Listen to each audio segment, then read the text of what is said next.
नमस्कार। शारीरिक शिक्षक भर्ती परीक्षा पीटीआई के अंतर्गत हम लोग बात कर रहे हैं भारत के भूगोल की, और भारत के भूगोल के अंतर्गत हम लोग अध्ययन कर रहे हैं भारत की स्थिति एवं लाभ की। यद्यपि हमने भारत की स्थिति और लाभ के अंतर्गत भारत की स्थिति के बारे में, जिसमें ग्लोबीय स्थिति और भारत की भौगोलिक स्थिति और भौगोलिक सीमा के बारे में अध्ययन किया। भौगोलिक सीमा के बारे में हम लोगों ने भारत की जो स्थलीय सीमा है उसके बारे में संपूर्ण अध्ययन किया है, विस्तृत अध्ययन किया है कि भारत की जो है स्थलीय सीमा कितनी है, भारत की स्थलीय सीमा कितने देशों के साथ लगती है और भारत के कौन कौन से राज्य किस देश के साथ स्थलीय सीमा या अंतर्राष्ट्रीय सीमा का निर्धारण करते हैं, और अंतर्राष्ट्रीय सीमा जो भी जिस देश के साथ भी लगी हुई है उनका निर्धारण कब और किसके द्वारा किया गया है, जिसके बारे में हमने विस्तृत चर्चा की। उसी कड़ी में आज हम भारत की भौगोलिक सीमा के अंतर्गत ही तटीय और समुद्री सीमा का अध्ययन करने वाले। अब समझना यहां से कि भारत की भौगोलिक सीमा के अंतर्गत हम तटीय सीमा और समुद्री सीमा का अध्ययन करते हैं। सबसे पहले हम बात करेंगे तटीय सीमा की, उसके बाद हम बात करेंगे समुद्री सीमा की। अब तटीय सीमा क्या है समझना। वह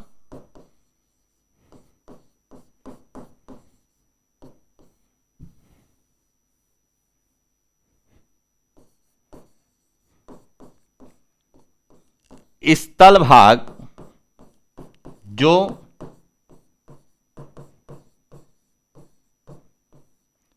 समुद्र या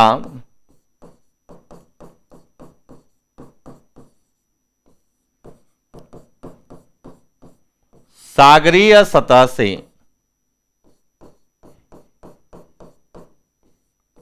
लगता है, यानी कि ऐसे स्थल भाग जिसका भाग या जिसकी सीमा समुद्र या सागरीय सतह से लगती है उसे हम तटीय सीमा या तट के नाम से जानते हैं।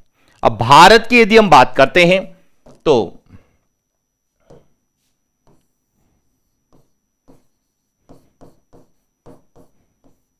भारत की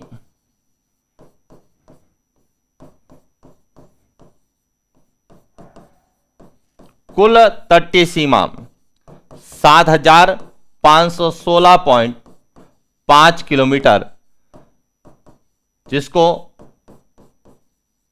7517 किलोमीटर भी लिखा जाता है, और भारत की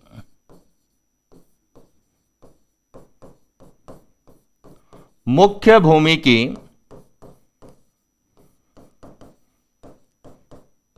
तटीय सीमा 6100 किलोमीटर 6100 किलोमीटर है, और इसके बारे में हम पूर्व में अध्ययन कर चुके हैं कि भारत की तटीय सीमा कितनी है, मुख्य भूमि की तटीय सीमा की है। अब हम बात करते हैं कि भारत की तटीय सीमा जो है उसका विस्तार फैलाव कहां कहां है और किस प्रकार है। तो देखिए, यदि हम बात करें भारत की तटीय सीमा की, तो भारत की तटीय सीमा को दो भागों में विभाजित किया गया है। एक कहलाती है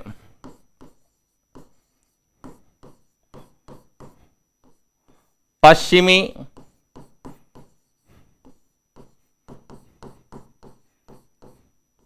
तटीय सीमा और दूसरी कहलाती है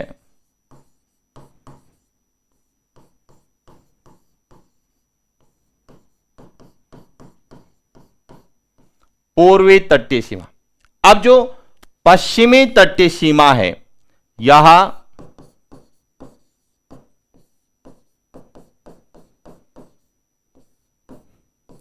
अरब सागर से लगती है, और जो पूर्वी तटीय सीमा है यह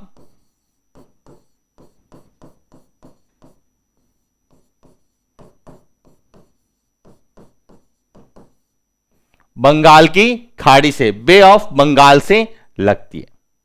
अब देखिए, जो भारत का जो प्रायद्वीपीय भारत है, यानी भारत जो दक्षिणी भारत है, इसे हम प्रायद्वीपीय भारत कहते हैं। क्यों कहते हैं? क्योंकि यह जो दक्षिण भारत है यह तीन ओर से जल से घिरा हुआ है। एक और अरब सागर है, एक और बंगाल की खाड़ी है, और दक्षिण में जो है हिंद महासागर है, और तीन ओर से जल से घिरा हुआ है। इसीलिए दक्षिण भारत को हम प्रायद्वीपीय भारत कहते हैं। और जब हम भारत के भौतिक प्रदेशों का अध्ययन करते हैं तो दक्षिण भारत का जो भौतिक प्रदेश है इसे हम प्रायद्वीपीय पठारी प्रदेश कहते हैं।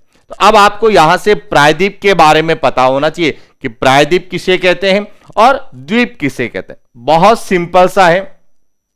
द्वीप का मतलब होता है वह भूखंड जो चारों ओर से जल से घिरा हो। ऐसा कोई भी भूखंड, जैसे एग्जाम्पल के रूप में यहां कोई भी भूखंड है और यदि यह चारों ओर से जल से घिरा हुआ है तो इस भूखंड को हम किस नाम से जानेंगे? द्वीप कहलाएगा। जैसे अंडमान निकोबार द्वीप समूह, अंडमान निकोबार भारत का ही भाग है लेकिन चारों ओर से जल से घिरा हुआ है, इसीलिए वह जो है किसका भाग माना जाता है? वह द्वीपीय समूह के रूप में आता है, द्वीप के रूप में आता है। जबकि वह भूखंड, कोई भी ऐसा भूखंड है यदि यह तीन ओर से जल से घिरा हुआ है तो इसे हम क्या बोलते हैं? प्रायद्वीप कहते हैं। तो इसीलिए भारत का जो दक्षिणी भाग है वह प्रायद्वीप क्यों है? क्योंकि उसकी एक सीमा, पश्चिमी सीमा, वह अरब सागर से लगती है और जो पूर्वी तटीय सीमा है वह बंगाल की खाड़ी से लगती है। इसीलिए भारत के दक्षिण भारत को हम प्रायद्वीपीय भारत के नाम से जानते हैं। अब हमारा प्रश्न आता है कि यदि भारत की जो है तटीय सीमा को दो भागों में बांटा गया है, पश्चिमी तट और पूर्वी तट, तो पश्चिमी तट और पूर्वी तट पर भारत के कितने राज्य हैं जो तटीय सीमा बनाते हैं? जैसे हमने स्थलीय सीमा में अध्ययन किया था कि पाकिस्तान के साथ 3 राज्य बनाते हैं, अंडमान निकोबार अफगानिस्तान की बात करते हैं तो लद्दाख की सीमा लगती है, चाइना के साथ बात करते हैं तो अलग अलग राज्य सीमा बनाते हैं।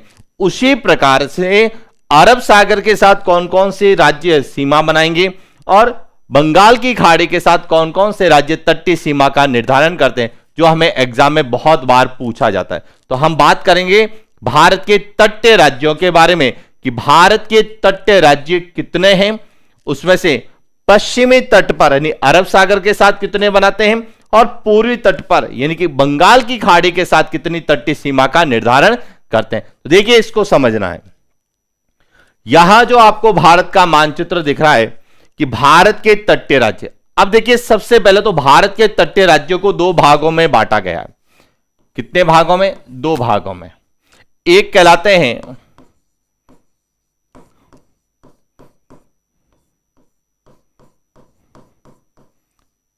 पश्चिमी तटीय राज्य। पश्चिमी तटीय राज्य कितने हैं? 5 हैं। दूसरे कहलाते हैं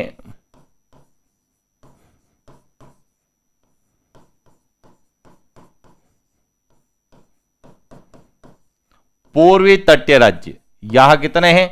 4 है। इसका मतलब भारत के कुल तटीय राज्य कितने हैं? 9 तटीय राज्य, ये ध्यान रखना। अब इसमें से पश्चिमी तटीय राज्य 5 है, तो कौन कौन से हैं? जिसमें सबसे पहले है गुजरात, उसके बाद है महाराष्ट्र, तीसरे नंबर पर है गोवा, उसके बाद है कर्नाटक, उसके बाद है केरल। तो भारत के जो 5 राज्य हैं यहां पश्चिमी तटीय राज्य कहलाते हैं, जिनकी सीमा, तटीय सीमा अरब सागर के साथ लगती है। उत्तर से दक्षिण की बात करें, गुजरात, महाराष्ट्र, गोवा, कर्नाटक और केरल। इसी तरह से यदि हम बात करें पूर्वी तटीय राज्य, तो पूर्वी तटीय राज्य कितने हैं? 4 हैं। सबसे उत्तर में जो है वह है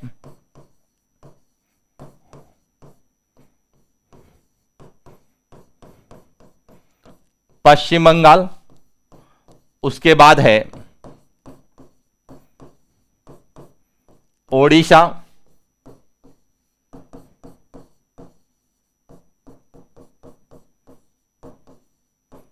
आंध्र प्रदेश,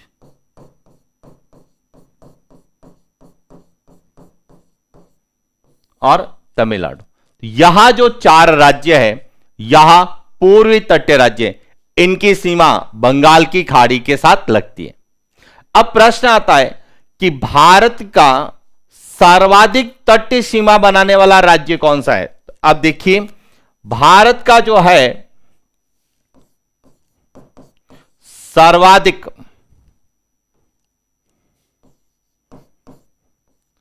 सर्वाधिक तटीय सीमा कौन सा राज्य बनाता है? गुजरात सर्वाधिक तटीय सीमा बनाता है। और सबसे कम कौन बनाता है?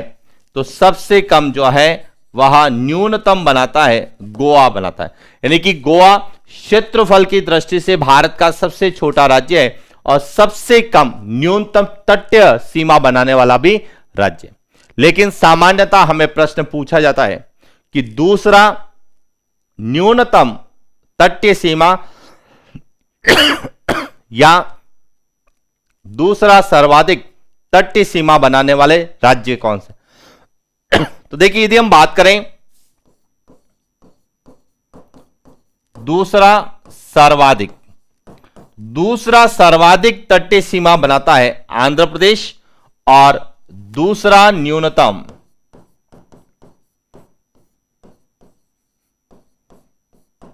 तटीय सीमा बनाने वाला राज्य कौन सा है? पश्चिम बंगाल। तो भारत के तटीय राज्य कितने? 9 हैं। पश्चिमी तट की पर कितने राज्य हैं? 5 हैं। पूर्वी तट पर कितने? 4 हैं। और सर्वाधिक तटीय सीमा बनाने वाला राज्य कौन सा है? गुजरात। न्यूनतम तटीय सीमा बनाने वाला राज्य कौन सा है? गोवा। दूसरा सर्वाधिक तटीय सीमा बनाने वाला राज्य कौन सा है? आंध्र प्रदेश। और दूसरा सबसे कम तटीय सीमा बनाने वाला राज्य कौन सा है? तो पश्चिम बंगाल।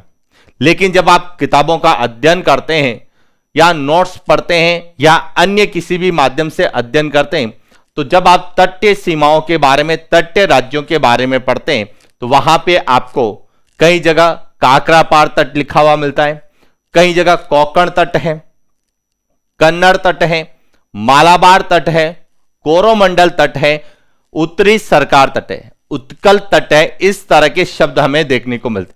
अब यहां जो है, यहां इन तटीय राज्यों के ही भाग हैं, लेकिन उनका अध्ययन हम भौतिक प्रदेशों के अंतर्गत करते हैं।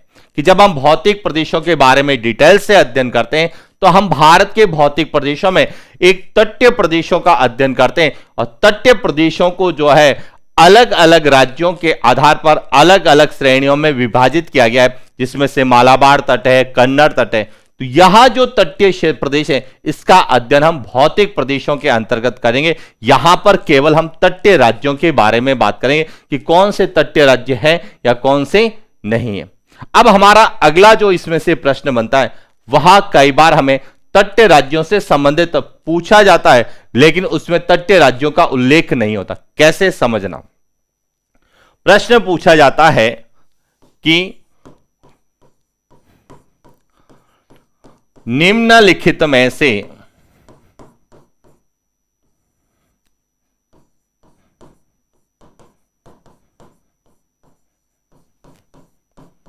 भारत का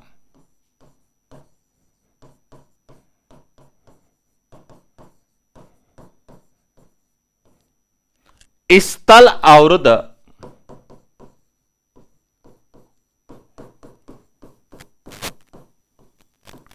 राज्य कौन सा है?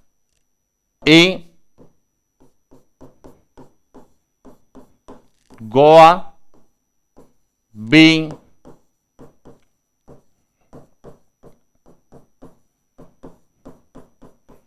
पश्चिम बंगाल, सी तेलंगाना, डी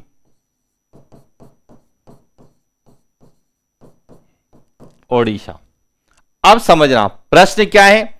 निम्नलिखित में से भारत का स्थल अवरुद्ध राज्य कौन सा है? अब स्थल अवरुद्ध राज्य का मतलब है वह राज्य जो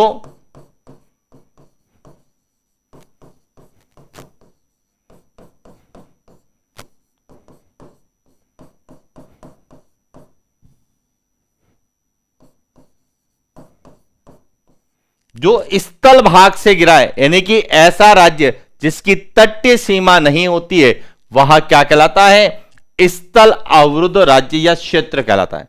अब यदि हम बात करें गोवा, यह भारत का तटीय राज्य है, पश्चिम बंगाल यह तटीय राज्य है, और ओडिशा यह तटीय राज्य है। लेकिन तेलंगाना की बात करें तो तेलंगाना तटीय राज्य नहीं है, क्योंकि तेलंगाना की सीमा किसी भी तटीय क्षेत्र या सागर या सागरीय सतह, महासागर या समुद्र से नहीं लगती है। आंध्र प्रदेश की लगती है, तेलंगाना की नहीं लगती है, और इसीलिए तेलंगाना जो है वह एक जो है क्या है? स्थल अवरुद्ध राज्य। अब यही प्रश्न आपको दूसरी तरीके से भी पूछा जा सकता था कि निम्नलिखित में से भारत का स्थल अवरुद्ध राज्य कौन सा नहीं है? तो उसमें ध्यान रखना, जब भी स्थल अवरुद्ध नहीं है तो समझना वह आपसे तटीय राज्यों के बारे में पूछ रहा है। और यदि स्थल अवरुद्ध भी यदि पूछा जाए तो आपको यदि तटीय राज्य कितने हैं? 9 तटीय राज्य हैं, उसके अलावा जो भी राज्य का नाम आएगा वह सभी स्थल अवरुद्ध होंगे। स्थल अवरुद्ध का मतलब है वह किसी न किसी स्थल भाग से घिरे हुए होंगे, उनकी किसी भी समुद्र से या सागरीय सतह से सीमा नहीं लगती है। तो ये थी भारत की तटीय सीमा के बारे में, जहां से प्रश्न पूछे जाते हैं। इसके बाद दूसरा जो है वह कहलाता है समुद्री सीमा। आप समझना समुद्री सीमा की कहानी, भारत की समुद्री सीमा। अब समुद्री सीमा को जो है वह मुख्य रूप से 4 भागों में विभाजित किया गया है। प्रादेशिक जल सीमा, संलग्न सीमा क्षेत्र, अनन्य आर्थिक क्षेत्र और उच्च सागर क्षेत्र।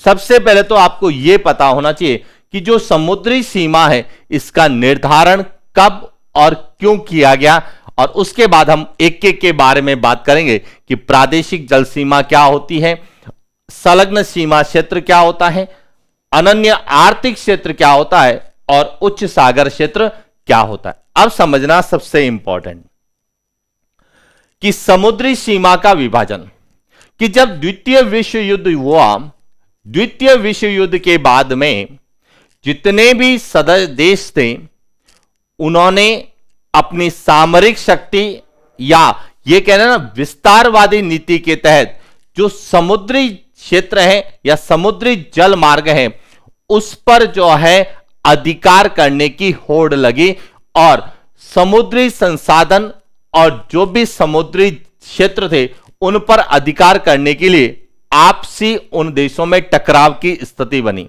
और आपने देखा होगा कि विश्व के कई ऐसे द्वीप हैं जो 2 देशों के बीच में विवाद का कारण है।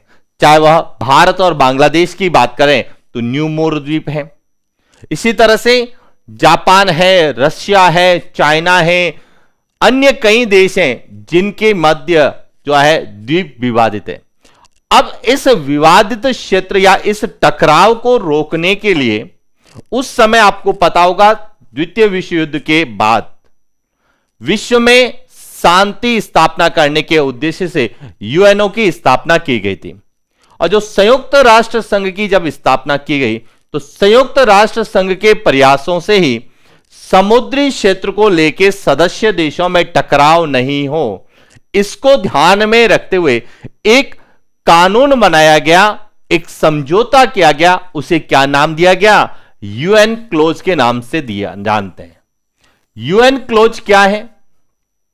समुद्री कानूनों के संयुक्त राष्ट्र संधि, यानी कि United Nation convention for law of sea, यानी कि समुद्री कानूनों के लिए एक संयुक्त राष्ट्र संधि की गई। अब यह संधि क्या कब हुई? यह संधि जो है 1982 में यह संधि हुई, और इस संधि के तहत सदस्य देश जो है संयुक्त राष्ट्र संघ के जो सदस्य देश थे, इन सदस्य देशों के लिए जो है समुद्री सीमा का विभाजन किया गया। अब समुद्री सीमा का विभाजन जो किया गया उसमें किस आधार पर किया गया, तो यहां किया गया था कि किसी भी देश की तट रेखा, कोई भी देश है उसकी तट रेखा से समुद्र की ओर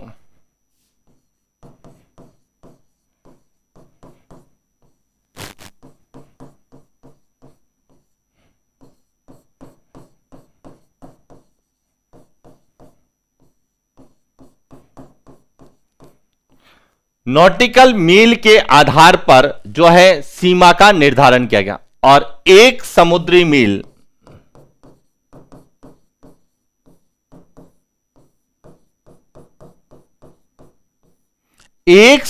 मील बराबर होता है 1.852 किलोमीटर।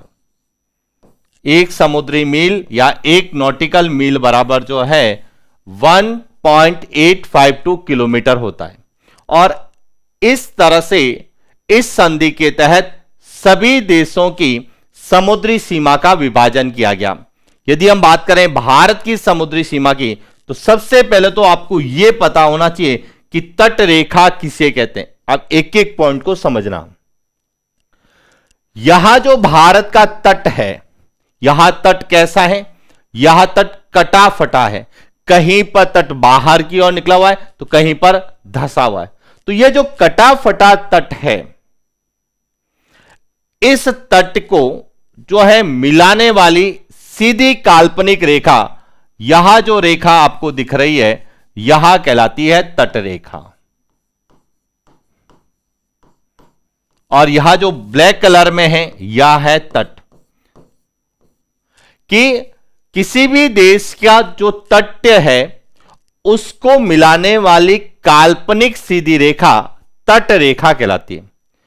अब तट और तट रेखा के बीच का जो यह क्षेत्र है, यह क्षेत्र कहलाता है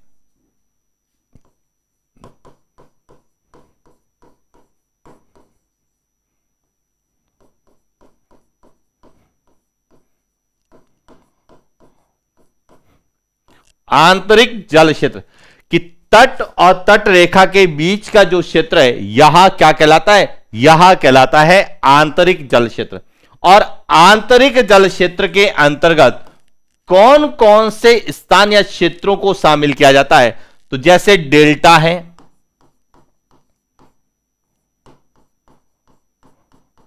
लैंगून है, कयाल है, और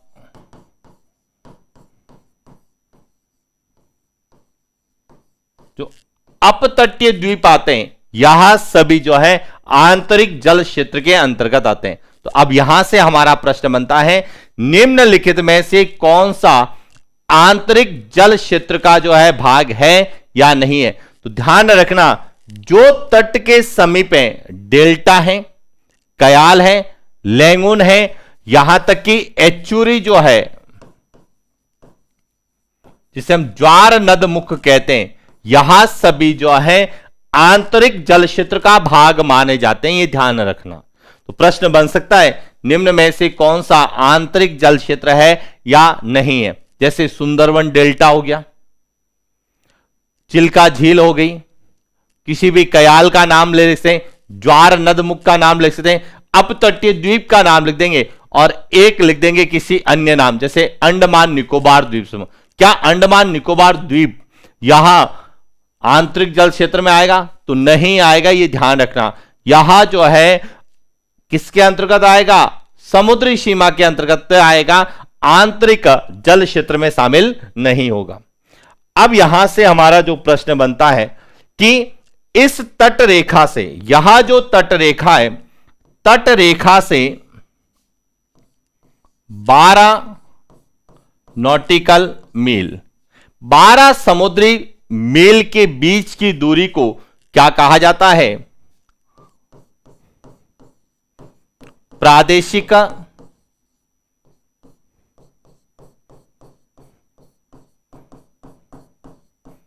जल सीमा कहा जाता है।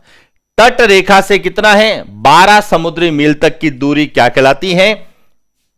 प्रादेशिक जल सीमा कहलाती है।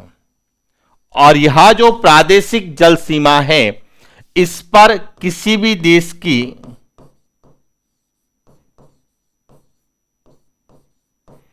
संप्रभुता क्षेत्र में शामिल किया जाता है। यानी कि यहां जो क्षेत्र है प्रादेशिक जल सीमा, यहां संप्रभुता क्षेत्र में आता है। तो प्रश्न पूछा जा सकता है इन चारों में से कि निम्न में से कौन सा भारत की संप्रभुता क्षेत्र में शामिल है?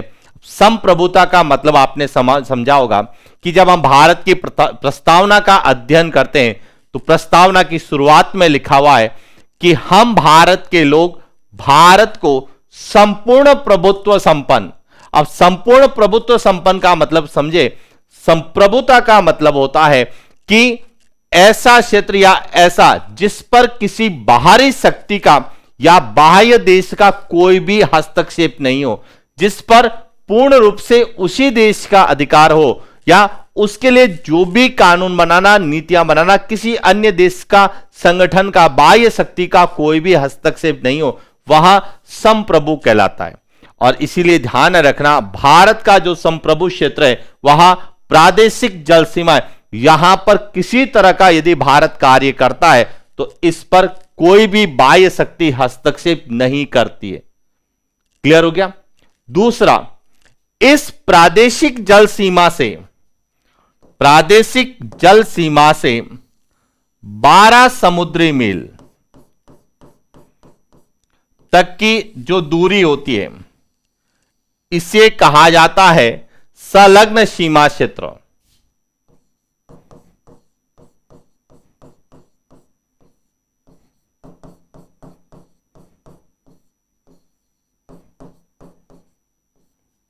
संलग्न सीमा क्षेत्र कहलाता है। और यहां एक संवेदनशील क्षेत्र होता है। यहां पर किसी भी अन्य देश यदि इसका उपयोग करता है तो उसके लिए संबंधित देश से अनुमति लेने की आवश्यकता होती है। और यदि अनुमति नहीं लेता है तो इस क्षेत्र को लेके जो है विवाद की स्थिति बनती है। लेकिन कुछ ऐसी परिस्थितियां बनती है जिसके तहत अन्य देश इसका उपयोग कर सकता है। जैसे उदाहरण के लिए समुद्री डाकुओं का यदि कोई देश पीछा कर रहा है और वहां अपने जहाज को इस क्षेत्र में लाता है तो उसको परमिशन दी जाती है। या सुनामी जैसी प्राकृतिक आपदा जब आती है तो राहत कार्य के लिए या सुरक्षा की दृष्टि से संलग्न सीमा क्षेत्र का उपयोग अन्य देश के द्वारा किया जा सकता है। यह ध्यान रखना। तो संलग्न सीमा क्षेत्र एक संवेदनशील क्षेत्र होता है और इसे संवेदनशील क्षेत्र या निर्दोष पारगमन क्षेत्र कहा जाता है। यह ध्यान रखना। इसे क्या कहा जाता है? निर्दोष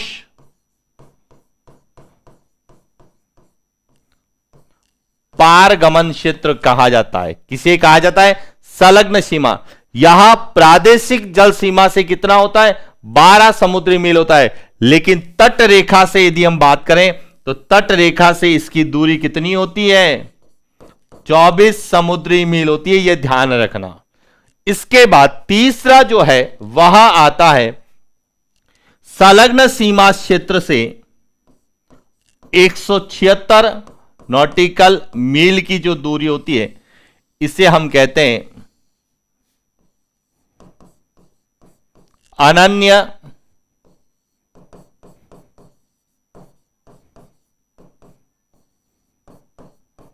आर्थिक क्षेत्र कहा जाता है। तो अनन्य आर्थिक क्षेत्र सबसे ज्यादा पूछा जाता है क्योंकि इसकी तट रेखा से यदि हम बात करें दूरी तो लगभग कितनी होती है?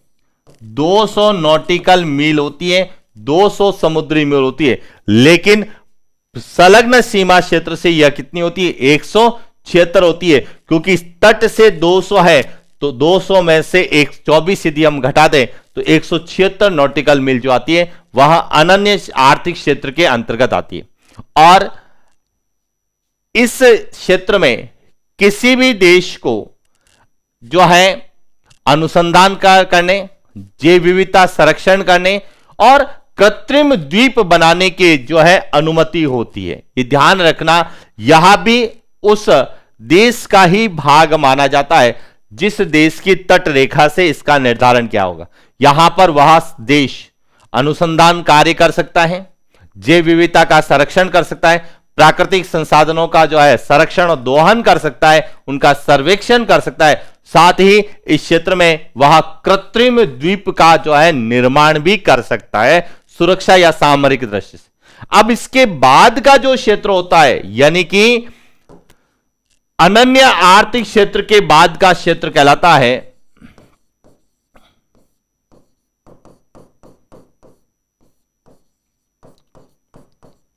उच्च सागर क्षेत्र या खुला सागर कहते हैं। और उच्च सागर क्षेत्र और खुले सागर क्षेत्र में सभी देशों का समान अधिकार होता है, यानी कि इस पर यूएनओ का अधिकार होता है। ये यूएनओ के अधिकार क्षेत्र में आता है। सभी देशों की यहां पर शक्तियां बराबर होती है और इसका उपयोग, यानी कि उच्च सागर क्षेत्र का उपयोग संबंधित देश केवल किसके लिए कर सकते हैं? परिवहन के लिए जो है इसका उपयोग होता है। यहां पर कोई भी देश आर्थिक गतिविधि नहीं कर सकता, ध्यान रखना। केवल इसका उपयोग जो है परिवहन के लिए, यानी कि व्यापारिक परिवहन के लिए या किसी भी दृष्टि से यदि परिवहन है, जहाज को एक स्थान से दूसरे स्थान पर, एक देश से दूसरे देश पे ले जाना है, तो इस क्षेत्र का प्रयोग कर सकता है। लेकिन यहां पर किसी तरह का वह आर्थिक गतिविधियां यहां पे पूर्ण रूप से प्रतिबंधित होती है। तो इसीलिए यहां से एक प्रश्न जो बनता है, ध्यान रखना, एक तो इसको बहुत अच्छे से पढ़ के जाना। प्रादेशिक जल सीमा, यानी कि किसी भी देश या भारत की संप्रभुता क्षेत्र में शामिल कौन सा होता है? तो प्रादेशिक जल सीमा, जिसकी तट रेखा से दूरी कितनी होती है? 12 समुद्री मील जो है या नॉटिकल मील दूरी होती है। दूसरा पूछा जाता है कि वह क्षेत्र जहां पर किसी भी देश की आर्थिक गतिविधियां पूर्णतः प्रतिबंधित होती है, तो वह कहलाता है उच्च सागर क्षेत्र, जहां पर यूएनओ का अधिकार होता है। सभी देश इसका उपयोग परिवहन के लिए कर सकते हैं, आर्थिक गतिविधियों के लिए इनका उपयोग नहीं होता है।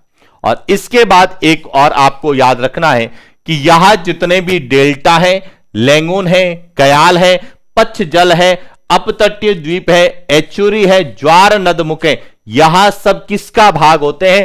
तो यहां आंतरिक जल क्षेत्र का जो है भाग होते हैं। और आंतरिक जल क्षेत्र तट और तट रेखा के बीच का क्षेत्र आंतरिक जल क्षेत्र की श्रेणी में आता है। तो यह था भारत की समुद्री सीमा के बारे में कि समुद्री सीमा का निर्धारण कब किया गया? 1982 में किया गया। और समुद्री सीमा को कितने भागों में बांटा गया है? तो ध्यान रखना, तट रेखा से 4 भागों में बांटा गया है। प्रादेशिक जल सीमा, संलग्न सीमा क्षेत्र, अनन्य आर्थिक क्षेत्र और उच्च सागर क्षेत्र, जिसमें जो है प्रादेशिक जल सीमा क्षेत्र और उच्च सागर क्षेत्र सबसे ज्यादा परीक्षा में पूछे जाते हैं। और इसके अलावा आपको याद करना है भारत की तटीय सीमा। यह था आज का सेशन, जिसमें हमने भारत की भौगोलिक सीमाओं के अंतर्गत तटीय सीमा और समुद्री सीमा का अध्ययन किया। और इसी के साथ हमारे भारत की और स्थिति और लाभ को लेके जितने सारे पॉइंट्स जो हमें एग्जाम में पूछे जाते हैं, वह हमने पूरे किए। इसी प्रकार से हमारे भारत के भूगोल का एक टॉपिक कंप्लीट हो चुका है। कौन सा? भारत की स्थिति और लाभ। नेक्स्ट क्लास में हम इस टॉपिक से संबंधित जितने प्रश्न पूछे जा सकते हैं एग्जाम पॉइंट ऑफ व्यू से, उन प्रश्नों की जो है एक एमसीक्यू, टॉप एमसीक्यू पर बात करेंगे कि किस तरह से इस टॉपिक को लेके प्रश्न पूछे जा सकते हैं। और इस तरीके से हम लोग प्रश्नों को करेंगे ताकि एक ही प्रश्न में हमारे कई सारे जो है डाउट्स क्लियर हो जाए, जिसकी चर्चा हम नेक्स्ट क्लास में करने वाले हैं। ध्यान रखना, हर संडे को हम केवल जो भी पढ़ रहे हैं वीकली उसके टेस्ट की बात करेंगे कि जो हमने सप्ताह में पढ़ा है उसको परीक्षा में कैसे पूछा जाएगा। तो कल जो क्लास हमारी जो होने वाली है संडे की क्लास, वह क्लास टॉप एमसीक्यू वाली होने वाली है। ध्यान रखना कि जो भारत की स्थिति और लाभ है उसको लेके किस तरह से प्रश्न हमें एग्जाम में पूछे जाने की संभावना है, उस पर हम लोग बात करेंगे। सरल भी प्रश्न होंगे तो कुछ जटिल प्रश्न होंगे, तो कुछ में अन्य प्रश्नों का समावेश भी होगा। तो इस तरह से हम लोग करने वाले हैं और उसके बाद हम नए टॉपिक पर चर्चा करेंगे, जो कि उसके अगली जो हमारी क्लास होगी उसमें हम नए टॉपिक की शुरुआत करेंगे। और इसी के साथ हमारा एक टॉपिक भारत की स्थिति और लाभ कंप्लीट है। तो आज के लिए इतना ही। Thank you.